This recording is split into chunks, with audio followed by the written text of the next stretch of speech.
So Professor Chambedes is Assistant Professor of European International History at the University of Wisconsin-Madison.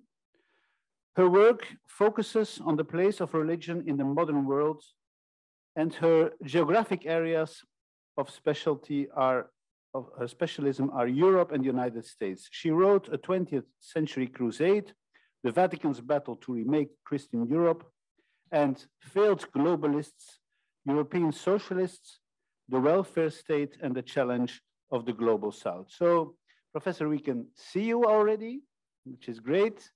We are happy to have you with us, that you took your time, and we hope that in our conference that you will be with us physically. But now, for this workshop, we are ready to listen to you, and very grateful for your contribution. Well, thank you. Thank you so much for that generous introduction, and good morning to everyone. Buongiorno a tutti, bonjour a tous. I hope that you're all doing well. We just clarified that I'll be speaking in English. I hope that works for everyone. It's a real pleasure for me to be here. Thank you so much to the Academia Belgica and the Royal Netherlands Institute in Rome for organizing this fantastic event. And thank you in particular to Kim and Elizabeth and Jan for the very, very kind invitation. My talk today is going, yes, can everybody hear me okay? Just a second, we are adjusting the sound. Sure.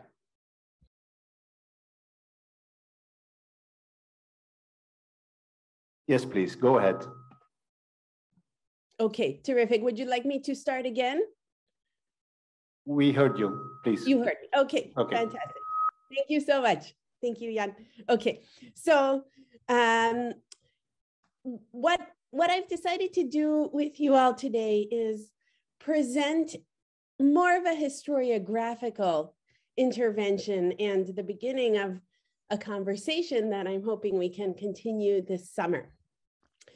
I'm going to pose a series of questions, which I think is crucial for us to consider as we move forward and look at these wonderful new archives that have been opened.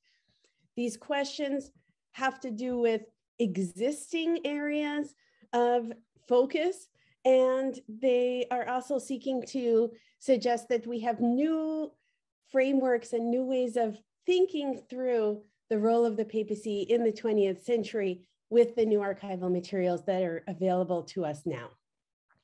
So I'm going to be looking in particular at concordat diplomacy and asking to what extent are we looking at continuity versus change over time. I'm going to be looking at the question of national self-determination, both as it pertains to European countries and as it pertains to non-European ones in the years after World War II, with the rise of anti-imperialist movements and the decolonization of large parts of the globe. I'll be lingering a bit on the question of theology and how Pius XII positioned himself vis-a-vis new theological currents from the 1930s through the 1950s. Next, I'll turn to the question of gender, sexuality, and the welfare state. And finally, I'll close with a reflection on human rights and democracy. Now, the title of my talk uses the term trans war. It encourages us to investigate and think about Pope Pius XII in trans war perspective. I realized after suggesting this term that it may not be clear to everyone what exactly is meant here.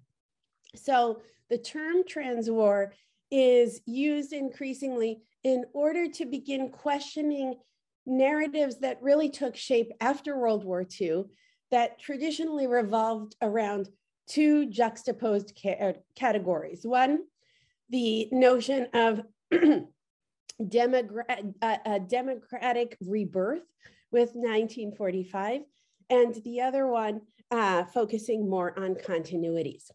So historians of Japan were actually the first to put forward this word trans war in order to really emphasize the series of questions that pertain to how can we as scholars of Japan, in their case, think through the relationship between the 1920s, the 1930s, the 1940s, the 1950s, and for some of them up through to the 1960s.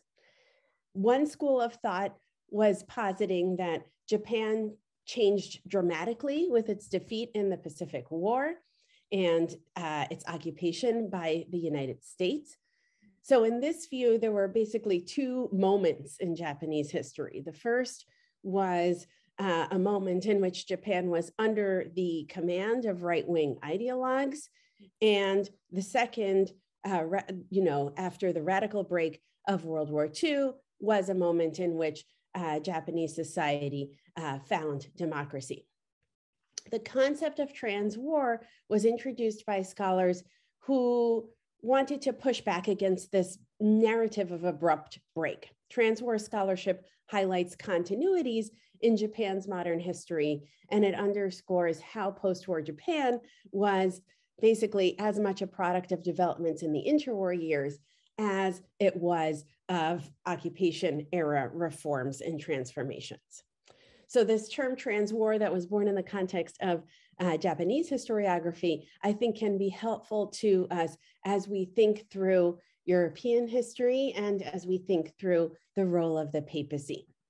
And we've had a great deal of scholarship already that is de facto using the concept of trans-war in order to, for instance, understand better how perhaps 1945 was not the radical break or the year zero in the European context either, that we for a period thought that it was. There has been scholarship that looks at how in West Germany, we have plenty of former supporters of National Socialism who begin cooperating with former critics.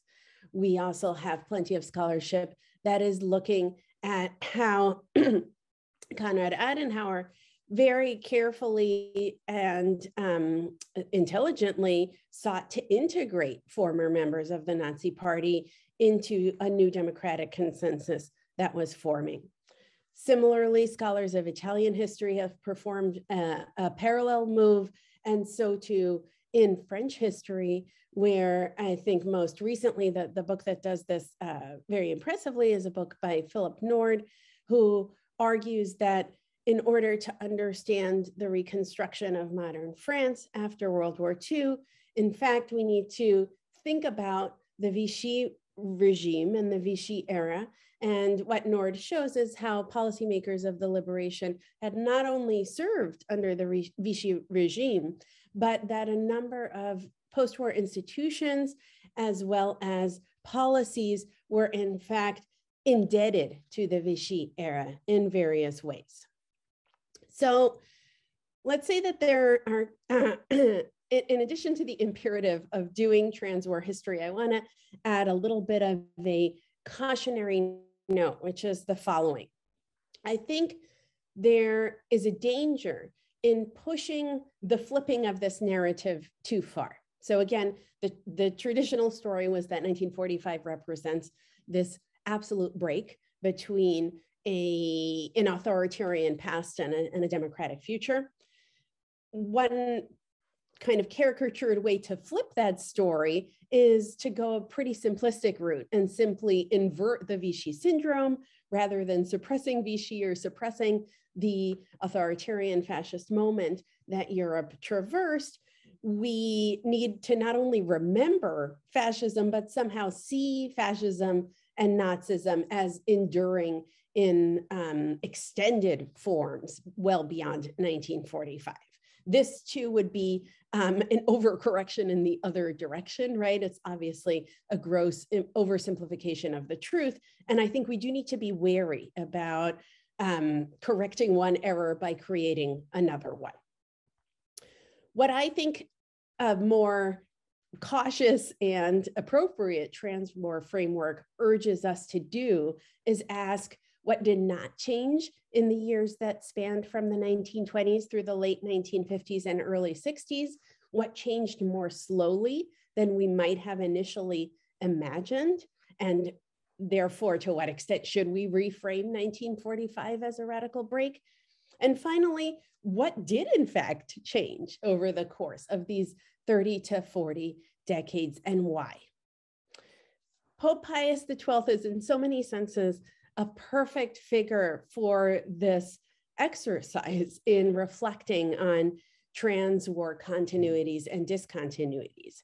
He was a figure who, prior to being Pope, as Eugenio Pacelli, before he became known as Pope Pius XII, he contributed in remarkable ways to papal history, but also really to global history, I believe, from at least 1916-17 through his death in 1958. So and here I'm going to now get into those 6 topics that I outlined initially. One crucial way in which Pius XII contributed to church history, European history, and global history was through Concordat diplomacy. Eugenio Pacelli was, of course, involved in the drafting of the Code of Canon Law, this crucial document that reorganized centuries of legal thinking within the papacy, and that put forward a key for the papacy to understand the modern world, but also to impose its vision on the modern world, a world that was changing very rapidly under its feet, and that the papacy sought to intervene upon through the tools of international law in ways that were quite novel at the time. And this whole project was one that Eugenio Pacelli really spearheaded. He was, of course, trained as a lawyer, and he understood in a very deep way the power of law in modern societies. And in this sense, as in so many others, he helped modernize the papacy, even as the precepts of the Code of Canon Law may have clashed in various respects with what scholars or even contemporaries might have understood as what modernity was all about. As Eugenio Pacelli was contributing to the Code of Canon Law, World War I was, of course, underway. World War I finished after the Code of Canon Law was wrapped up. And the post-war order that Eugenio Pacelli and others noted when World War I wrapped up was a post-war order that gave them quite a bit of cause for worry. There were, in particular, enormous worries about the role of the United States in shaping the European continent. These ended up being somewhat played down when Woodrow Wilson did not actually have the chance to remain in Europe as a major shaping influence because of internal opposition within the United States. But still, there was quite a bit of fear around American-style liberalism as a product for export. And there was quite a bit of fear that was coming out of Catholic readings of liberalism, homegrown, and in particular of a series of measures that had been taking place since the 19th century to separate church and state legally. Here is where Eugenio Pacelli and others come to the imperative of Concordat diplomacy after World War I. These treaties had been, of course, in place for a very long time, but they are turned to new uses as World War I wraps up and in the 1920s and early 1930s. It comes to be the case that these state-to-state treaties are conceptualized as ways of bringing the new Code of Canon Law within new and newly reconstituted states in both Eastern and Western Europe after World War I. And it's striking how individual components of the code are lifted and brought into these treaties. These treaties are of interest to states after World War I because they confer legitimacy upon these states. They help states with very difficult processes of nation building that are underway. And they enable the Holy See to also present itself as a force that actually cares about a series of countries, in particular countries in Eastern Europe, that were really struggling to assert their sovereignty, that had imbibed the vision of national self-determination, but were not necessarily being given the kind of respect or even the kind of borders that they had hoped in the conversations that began at the Paris Peace Conference.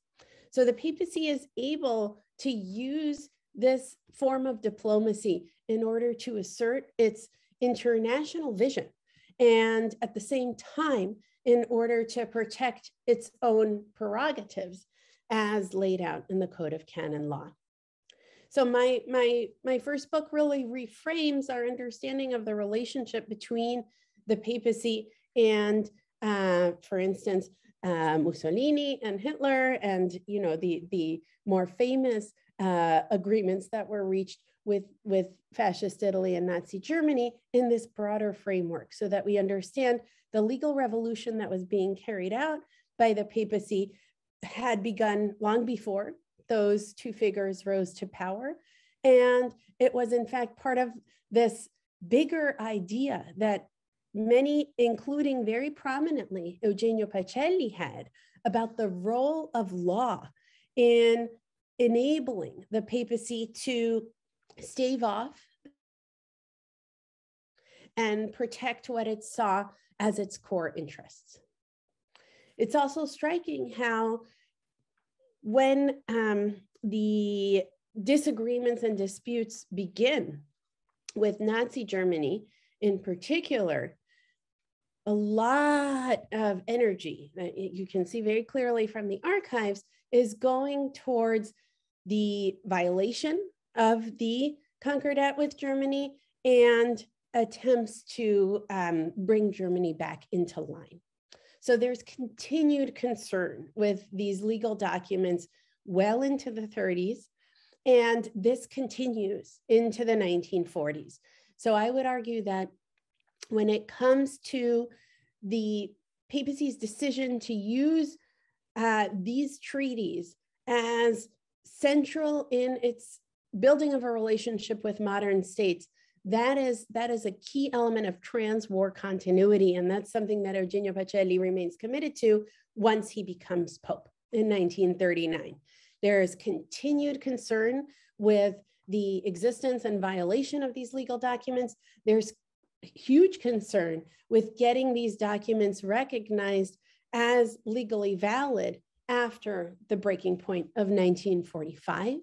And there's, I think, quite a bit more work to be done on how Pope Pius XII is working with Christian democratic parties after World War II in order to continue to keep agreements of this sort on the books. I have done some work with this on his relationship with Italian Christian democracy and the attempt to really cultivate certain groups within the Christian democratic family to push forward basically a renewed commitment to the Lateran agreements. But this is a broader story that I think we still need to properly tell. So this is one of those arenas that I think it would be very, very useful for future scholars to shed new light on and additional light on.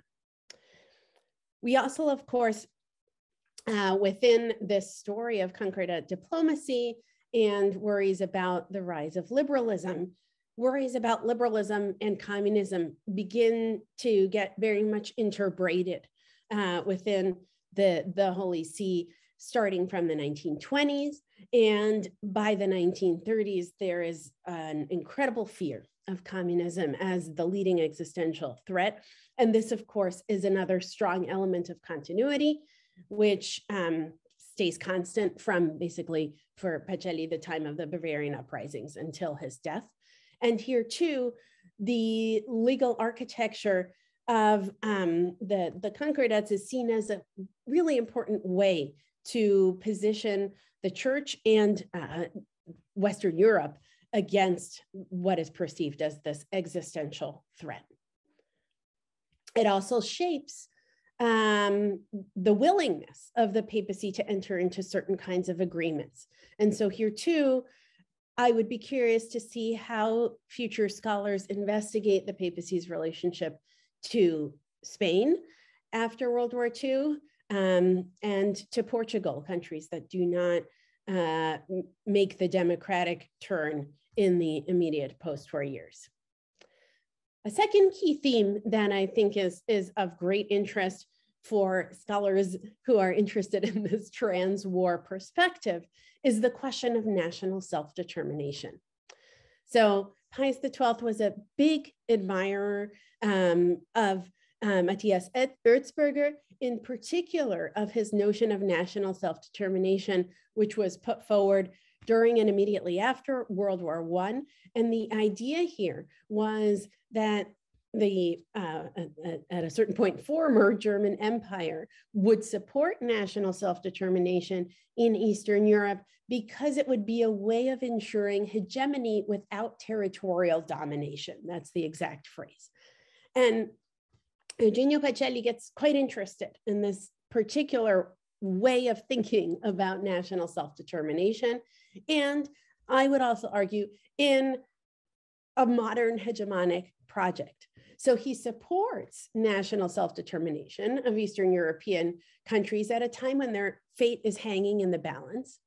However, this notion of national self-determination for Pacelli and for many, many other Europeans at the time was seen as applying to European countries, but not to non-European ones. So this gets me to my third point, which is about anti-imperialism and national self-determination for non-European countries. So here, I think we have an enormous amount of work to do. The historiography, as you all know well, has focused very much on the papacy's relationship with a limited number of European countries. And that is great. There's still quite a bit of work to be done there too. But I think we really need to learn a lot about how the papacy in the 20th century related to the rise of anti-imperialism, starting from the 1920s on through to the expansion of decolonization in the 1950s, 1960s, and early 1970s. And what we can see from the patchwork that we have right now is that there was an increased interest within the papacy in cultivating native members of the clergy, but there was quite a bit of hesitation when it came to endorsing anti-imperialism in any sort of very forceful way. The first time that I know that Eugenio Pacelli as Pius XII explicitly addressed anti-colonial agitation, despite the fact that anti-colonial agitation had been happening from, in a very loud way, from the time of the Paris Peace Conference right after World War I, precisely because the issue of national self-determination was put on the table so strongly by Woodrow Wilson and others. But anyway, the first very explicit way of engaging with the matter at hand came in 1955. So the Pope is already very much at the end of his life at this point.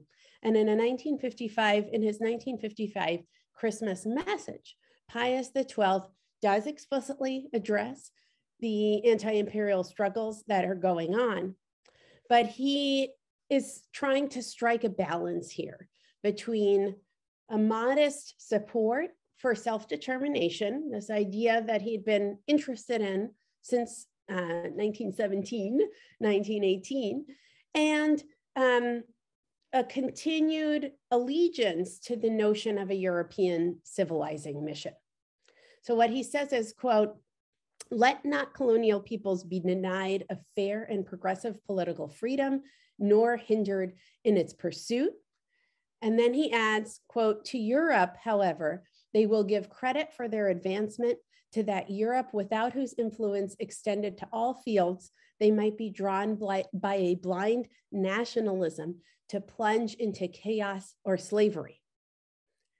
End quote. So here I think it's clear that in this Christmas message, he's holding together rather awkwardly a support for the ongoing anti-colonial movements while simultaneously saying to Europeans who may feel very uncomfortable about what's going on, that in fact, these populations still owe you an enormous debt of gratitude.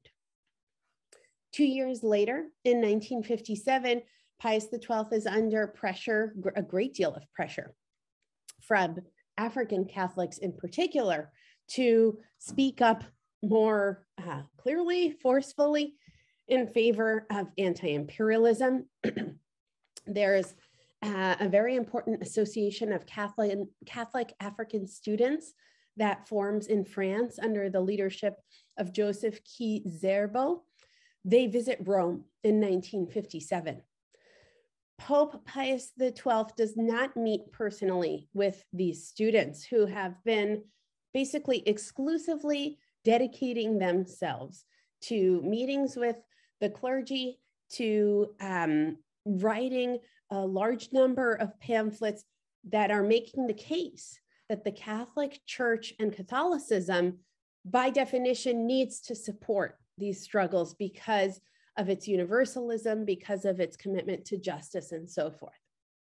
Pope Pius XII does not meet personally with these students, but interestingly enough, the same weekend that the students are in Rome trying to expand their cause, he does issue another encyclical. This one is Fidei Donum, that focuses on Africa in particular. And again, in this encyclical, I see it as a both and line of argumentation. He does celebrate the fact that Africa is on the cusp of independence, that African countries are on the cusp of independence in a more clear way than he did in 1955. But he also makes it clear that he thinks that the window for civilizing Africa is closing, and he kind of asks on Europeans to redouble their missionary efforts.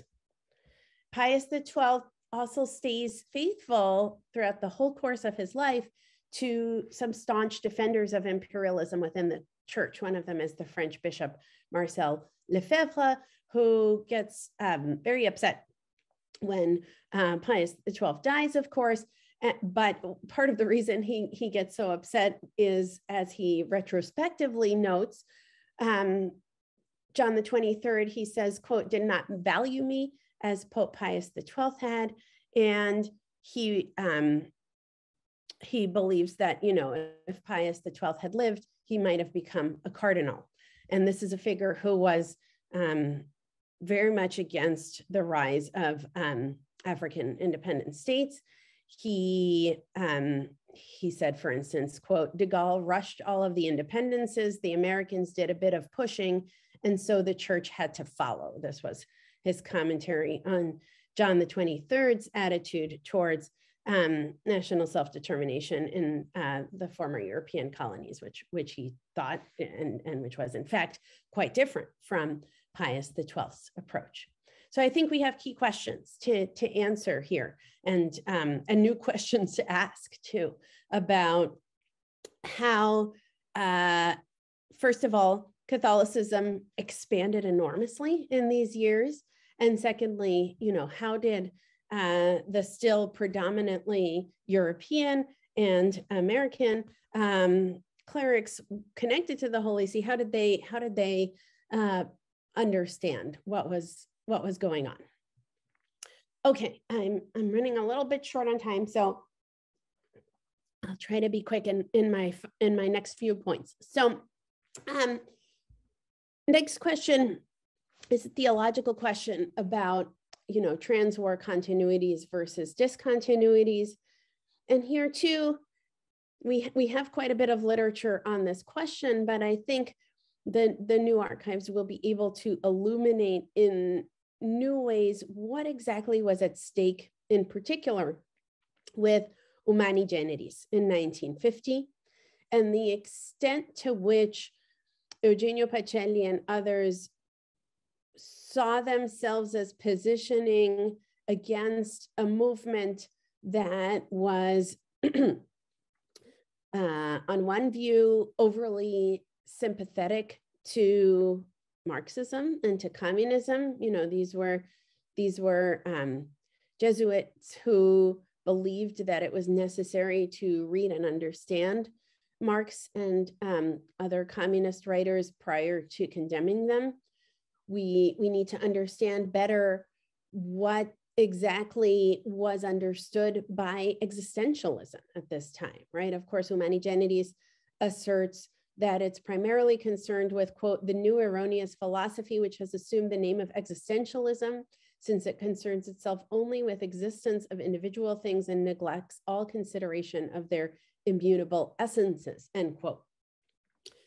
There was a reason the encyclical was concerned with existentialism, because it's in fact the case that the Jesuits associated with the Nouvelle Théologie were quite influenced by existentialism's historicism, but the Jesuits connected to this movement were also interested in defining a Christian existentialism over and against the atheist variant associated, for instance, with Sartre. So it's, excuse me, it's something that we need to understand better about the papacy, whether and how the Christian existentialism that was being put forward by this movement was in any sense integrated or addressed, or whether in fact when they heard existentialism, all they could think of was the atheist variant. So I think there are key questions here about still what this theological move was intended to do and what it was in fact imagined to be about. Okay, finally, I'm going to get to 2 points where I think there's more innovation here that does happen once Eugenio Pacelli becomes Pope. My contention has been that unless proven otherwise, so far, it looks as though there are quite a few trans-war continuities when it comes to theology, when it comes to legal thinking, when it comes to national self-determination, and when it comes to Concordat diplomacy. But I think on these last 2 points, we do have some discontinuities that are quite interesting and that I'm hoping future scholars will investigate in the newly opened archives. The first one comes on the question of gender and sexuality, and perhaps by extension on the founding of welfare states. So on the question of gender and sexuality, there's quite a bit that still needs to be understood and investigated. The issue that I want to focus on very briefly now is around fertility, and more specifically, the question of whether the church sees it as morally appropriate for a married couple to intentionally limit their sexual activities in order to avoid procreation. Now, the first knowledge that fertility might be predictable and that couples could basically organize their sex lives in that way came around 1925. Okay, so this is not something, we've known this for a very long time, right? In 1930, actually quite soon, Pius XI engages with this new knowledge that's circulating and the new scientific studies that are circulating around the predictability of the fertility cycle. Pope Pius XI announces in 1930s that it is okay to engage in a sexual act that's known to be infertile because sexual intercourse was something that could also be used to justify and satisfy what he calls the secondary ends of marriage as laid down actually in the Code of Canon Law. For more than 20 years, the church is still figuring out whether, again, as I mentioned, it's okay for a married couple to basically do what Pius XI said, but even go further. And this issue is finally resolved by Pius XII in 1951. So, 21 years later, he picks up this question again in a very different context where issues of gender and sexuality are much more regular discussion items. And he rules that the practice could be tolerated as long as there are, quote, serious reasons that are either medical, economic, or social in nature to avoid the realization of the, quote, primary purpose of marriage. So Pius XII, very interesting, is using, again, a kind of legal juridical line of reasoning to back this up. This is something that Mary Gray and Joseph Selling have argued, because the Pope states that the obligation to procreate and propagate the species, is an obligation that every human being has, and therefore an individual couple can be excused from participating in that communal obligation if they themselves have a serious reason to do so. So there's a shift that is underway here, and it is also in response to shifting gender norms in the years after World War II, and new ways of thinking about sexuality and procreation. So I think there's quite a bit of work to be done here around, what is it that influenced Pius XII to bring about this shift, and how did members of the church respond? And then, more broadly, how does this fit into changing views of gender and sexuality within the Holy See? Finally, the last key area of analysis that I think still merits research and a deeper understanding is the question of democracy and human rights.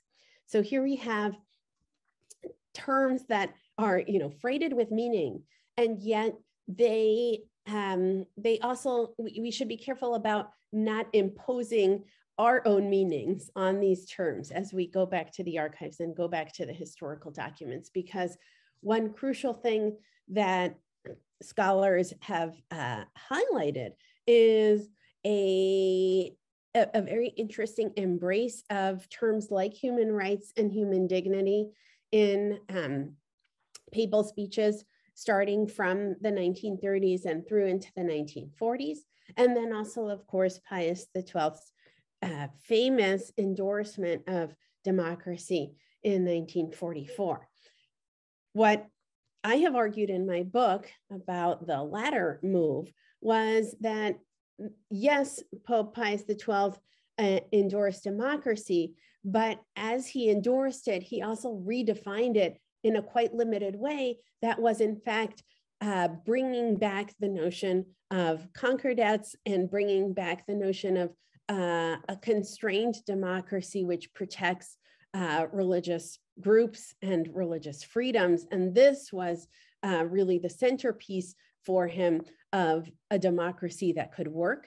And he also highlighted how the church's agreement to democracy was conditional on democracy's ability to protect the rights of the Holy See and protect the rights of religious groups and Christians in particular. That said, once this speech is made, there does seem to be increasing will within the papacy to shed some of the earlier big hesitations around democracy as a form of government. So here, I think we need to understand much better both, again, those who were operating behind the scenes and the conversations that were taking place that enabled this shift of the early 1940s. But we also need to see how democracy was understood and theorized moving into the later 40s and early 50s with respect to the church's contributions in thought and in practice to the expansion of welfare states in Europe after World War II.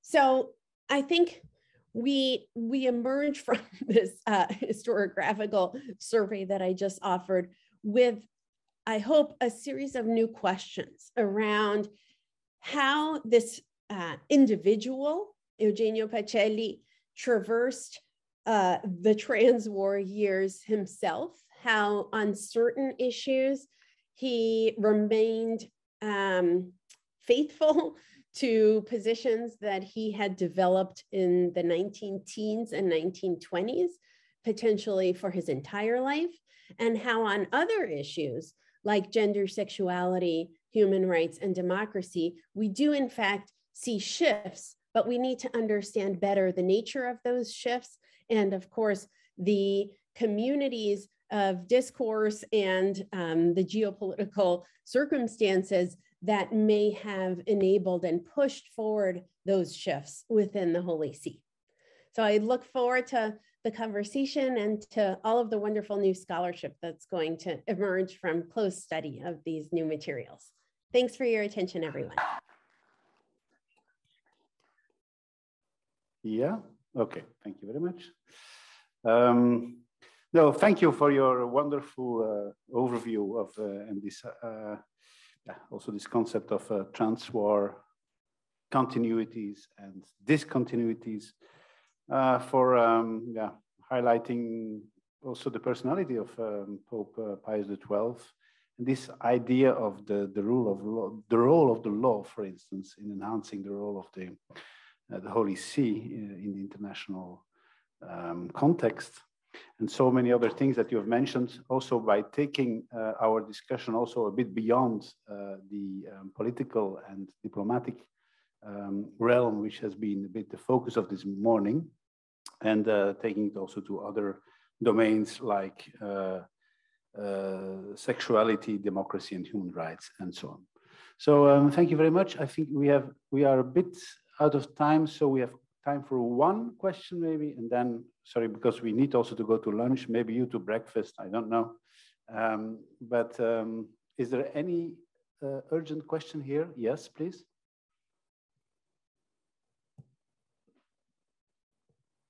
Sam Kuik.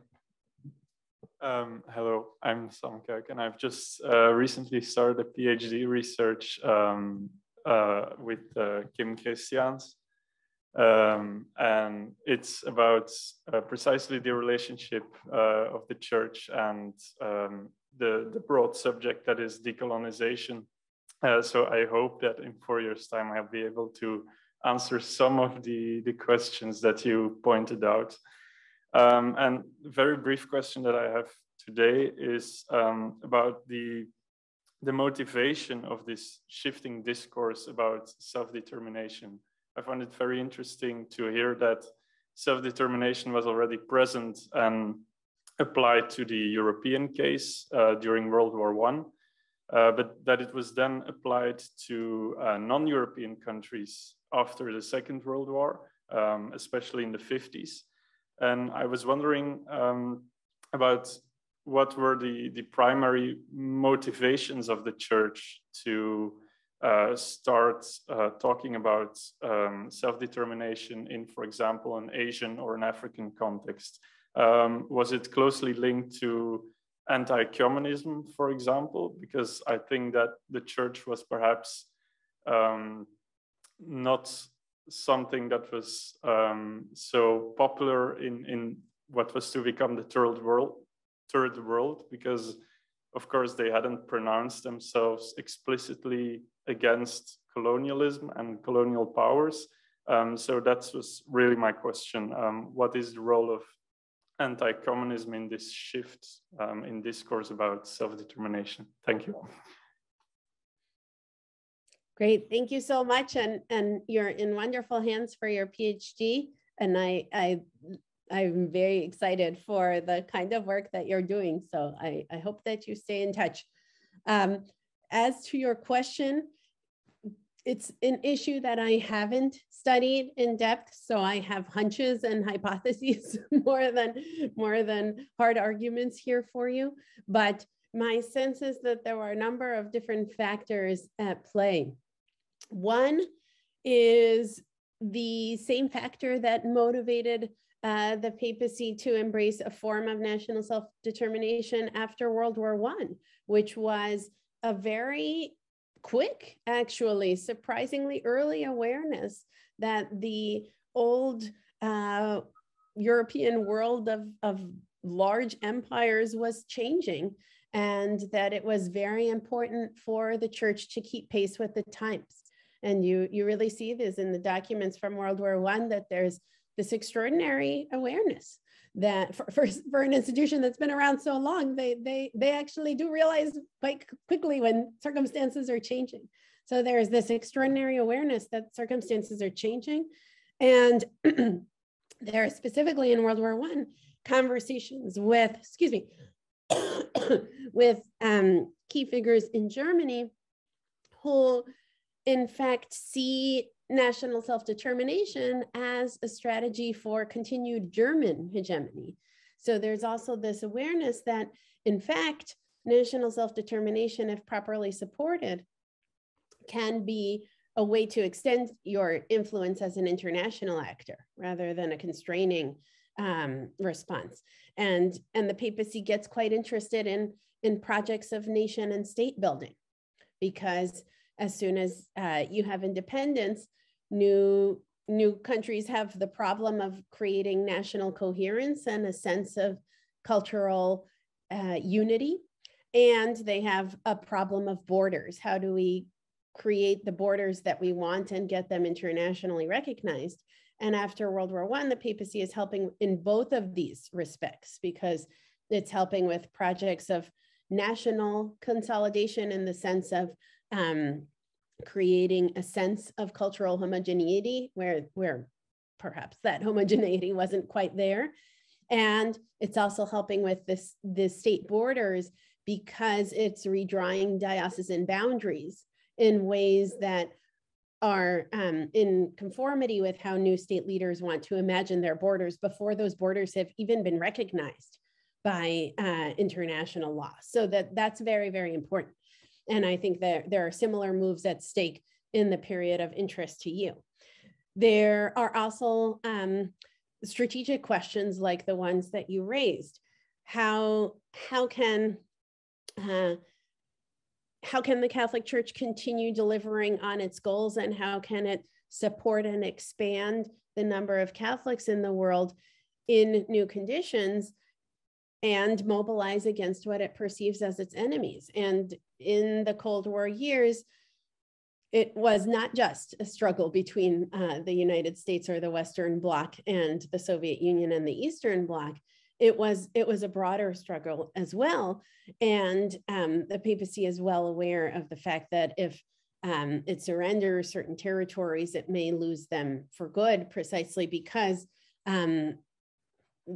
people both on site and elsewhere have a case to make about how the church was the handmaiden of European imperialism. And therefore, there's kind of a big problem here that the church needs to solve in order to stay present within certain territories at all. And, as you know well, you have all kinds of expulsions of priests and such that are happening in several countries in the course of anti-colonial struggles, precisely because this is a hot issue that's very much on people's minds. There's a concern too about Protestant influence expanding in territories, and here I think back to the continuities discontinuities question. There are questions that we need to ask about the interbreeding of anti-liberalism and anti-Protestantism, and how that changes or fails to from the 1920s through to the immediate post-war years. So I would encourage you to read deeply and widely, and who knows, you will hopefully come up with all kinds of surprising insights that are not included in these ideas that I just sketched out. But those would be my initial thoughts. Thank you very much for your extended answer. We are going to close our session here. Thank you very much, Juliana Chamedes, once again. We hope to meet you in our conference, which I'm happy to announce that with a degree of certainty of 95%, that will take place on 9 and 10 February 2023. So we take 1 year for our research. So 9, 10 February 2023. So we hope that this date will also fit for your agenda and that you can join us.